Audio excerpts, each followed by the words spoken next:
چلتے ہیں سب سے پہلے صاحبزادہ ذی شان حبیب کی طرف کہ وہ کلام پیش فرمائیں۔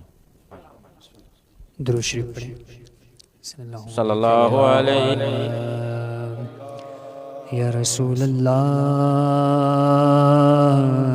وسلم علیک یا حبیب اللہ۔ حدود طائر سدرا حضور جانتے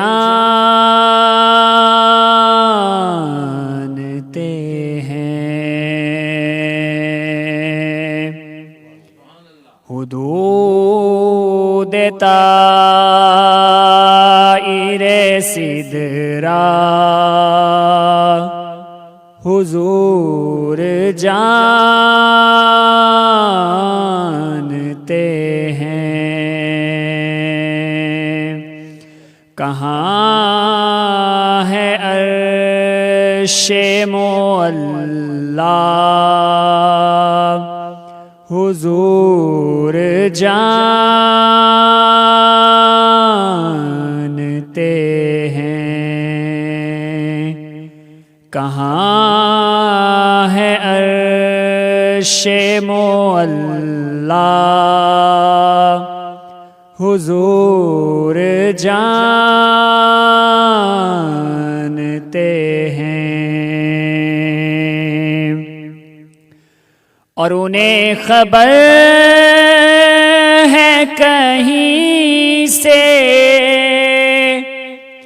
پڑھو درود ان پر، انہیں خبر ہے کہیں سے پڑھو درود ان پر۔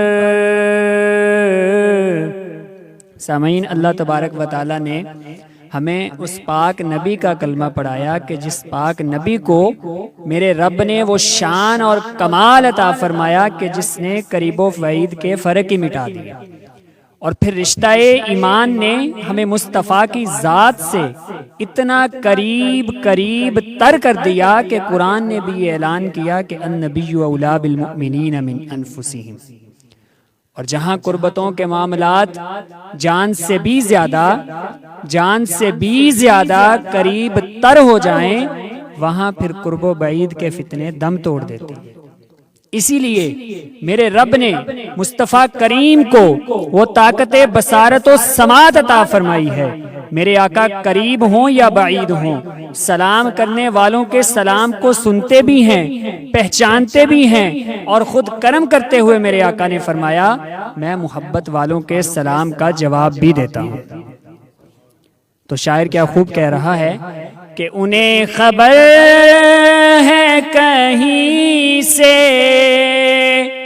پڑھو درود ان پر، کیونکہ تمام دہر کا نقشہ حضور جانتے ہیں،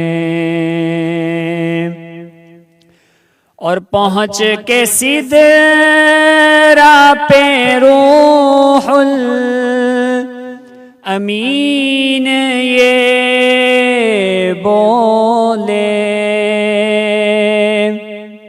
حضرات، ایک انسان کی پرواز 6 فٹ تک ہو سکتی ہے، جہاں ایک عام انسان کی پرواز ختم ہو جائے وہاں پرندے کی پرواز شروع ہو جاتی ہے، جہاں عام پرندے کی پرواز ختم ہو جائے وہاں عقاب کی پرواز شروع ہو جاتی ہے، اور جہاں عقاب کی پرواز ختم ہو جائے وہاں فرشتے کی پرواز شروع ہو جاتی ہے، اور جہاں عام فرشتے کی پرواز ختم ہو جائے وہاں جبرائیل روح الامین کی پرواز شروع ہو جاتی ہے، اور جہاں جبرائیل روح الامین کی پرواز بھی ختم ہو جائے وہاں میرے آقا کے نالین کی پرواز شروع ہو جاتی ہے۔ تو پہنچ کے سدرا پہ روح امین یہ بولے یہاں سے آگے کا رستہ حضور جانتے ہیں۔ اور صحابہ کا کیا عقیدہ تھا؟ اسی لیے تو ہر ایک بات ان سے پوچھتے تھے۔ حضرت علامہ آلوسی رحمۃ اللہ علیہ فرماتے ہیں کہ علم میں 3 چیزیں ہوتی ہیں، ایک پڑھانے والا یعنی استاد، ایک پڑھنے والا یعنی شاگرد، اور ایک پڑھائے جانے والی کتاب۔ فرماتے ہیں کہ اگر ان تینوں میں سے کسی ایک چیز میں بھی کمی رہ جائے تو علم ناقص رہ جاتا ہے۔ اگر استاد کن ذہن ہو تب بھی علم ناقص رہ جاتا ہے، اور اگر شاگرد نالائق ہو تب بھی علم ناقص رہ جاتا ہے، اور اگر نصاب تعلیم درست نہ ہو تب بھی علم ناقص رہ جاتا ہے۔ لیکن قربان جاؤں، یہاں پر تو معاملہ ہی عجیب ہے۔ یہاں پڑھانے والی ذات رب کریم کی ذات ہے، پڑھنے والی ذات مصطفیٰ کریم کی ذات ہے، اور جو پڑھائی جا رہی ہے تمام کتابوں کی سردار کتاب قرآن مجید فرقان حمید ہے۔ تو پھر یہاں علم کی کمی کا تصور ہو سکتا ہے؟ ہرگز نہیں ہو سکتا۔